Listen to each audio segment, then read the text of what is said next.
Good day, sir, madam. Good day, madam. I want to introduce myself. My name is Emelinda Pagco. I am 40 years old. I am a good housemaid from Philippines.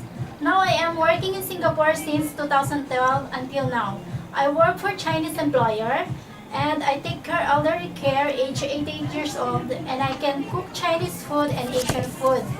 I do all general housework and I am responsible for the entire job given to me. I can speak and understand English.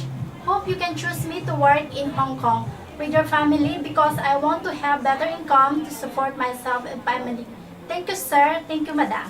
Okay, can you tell me what is your name again? My name is Emelinda Pagco, ma'am. Okay, Emelinda, how old are you? I am 40 years old. Okay, are you single or married? I am separated, ma'am. You're separated. Okay, you have one son which is 9 years old, right? Yes, ma'am. Okay, who look after your son in the My Philippines? mother.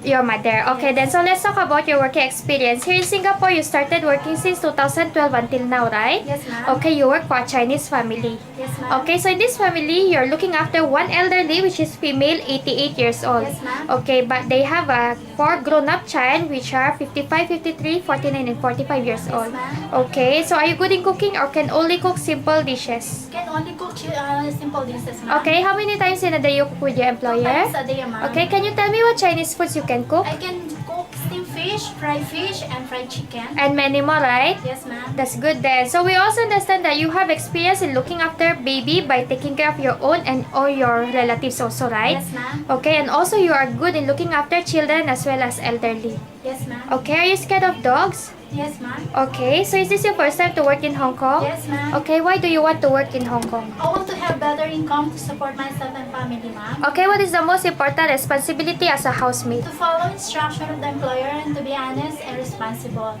Be hardworking and take good care of children. Okay, that's all, Emelinda. Thank you. Thank you, madam. Thank you.